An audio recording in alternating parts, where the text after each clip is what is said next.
পশ্চিম মেদিনীপুর জেলার ডেবরা ব্লকের 1 নম্বর ভবানীপুর অঞ্চলের দুর্লভ চক, দক্ষিণ ভাঙা বাঁধ ও রামকৃষ্ণপুর গ্রামের বাসিন্দারা পাকা রাস্তার দাবিতে ভোট বয়কটের ডাক দিল। দীর্ঘ 16 বছর ধরে রাস্তার বেহাল অবস্থা। প্রতি বছর বর্ষা এলে চরম ভোগান্তিতে পড়তে হয় এলাকার মানুষকে। এই বিষয় নিয়ে গ্রামের মানুষ এলাকার পঞ্চায়েত প্রধান, বিডিও সহ জেলা শাসককে লিখিত আকারে জানিয়েছে। তাতেও সমস্যার সমাধান হয়নি বলে অভিযোগ তাদের। তাই বাধ্য হয়ে এলাকার মানুষ ভোট বয়কটের ডাক দিল। প্রশাসন রাস্তা তৈরির লিখিত প্রতিশ্রুতি দিলে তবেই তারা ভোটাধিকার প্রয়োগ করবে বলে হুঁশিয়ারি দেয়। অপরদিকে গ্রাম পঞ্চায়েতের প্রধান জগন্নাথ মুলা এই বয়কটের দাবির পাল্টা উত্তর দিয়েছেন। মূলত ওখানে যেটা দাবি যে দীর্ঘদিনের আমাদের যে ভবানীপুর গ্রাম পঞ্চায়েত, এটি আমরা যদি উত্তর এবং দক্ষিণ ভাগ করি তাহলে এটি মূল রাস্তা আমাদের গ্রাম পঞ্চায়েত দক্ষিণ অংশ উত্তর অংশ যোগাযোগের মূল সংযোগকারী রাস্তা, এবং পাশে নদী পেরোলে যে দাসপুরের নিজ নামের গ্রাম পঞ্চায়েত, ওখানে মানুষজন এই রাস্তা দিয়ে যাতায়াত করে। ওনাদের দাবিটা একবারে মূলত ন্যায্য। এ ব্যাপারে ওনাদের আন্দোলনের সঙ্গে সহমত, কিন্তু ভোট বয়কটটা আমি সহমত করছি না। আমিও চাইবো যে আলোচনা দিকে ভোটটি দিতে যান এবং এই সমস্যার সমাধান হয়।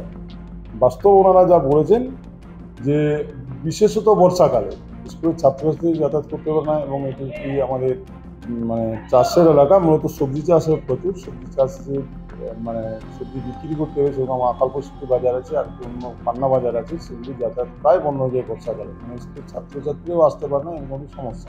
আমাদের দীর্ঘদিন ধরে আমাদের রাস্তা থেকে আমরা বঞ্চিত হয়ে আছি। আমরা এখানে 3খানা গ্রামের মানুষ কোনো রকম কোনো সুযোগ সুবিধা পাই না। মূলত আমাদের কেউ অসুস্থ হয়ে গেল, এখানে কোনো ডাক্তারকে আমরা যদি ডাক দেওয়া হয়, ডাক্তার আসতে চায় না বর্ষাকালে, বর্ষার কারণে। এবং আমাদের এখানে কোনো রকম কোনো সবজি এরিয়া, কোনো রকম কোনো সবজি চাষিরা যে বিচার জন্য সবজি নিয়ে বাইরে যাবে তারও কোনো সুব্যবস্থা নেই।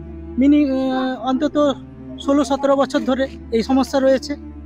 আমরা এই সমস্যার কারণ আমরা ডিএম অফিসে জানিয়েছি।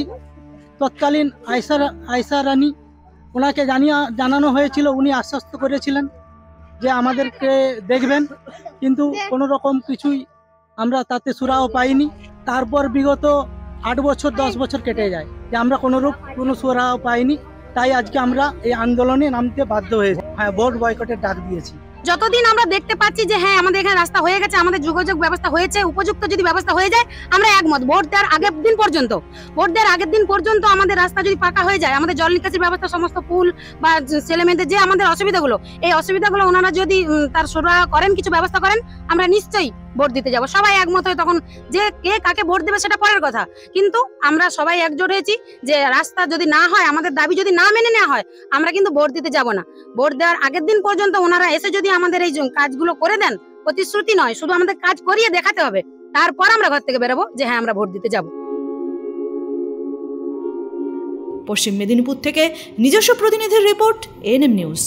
আরও খবরের আপডেট পেতে সাবস্ক্রাইব করুন আমাদের ইউটিউব চ্যানেলটি আর বেল আইকনে ক্লিক করুন নোটিফিকেশনস পেতে।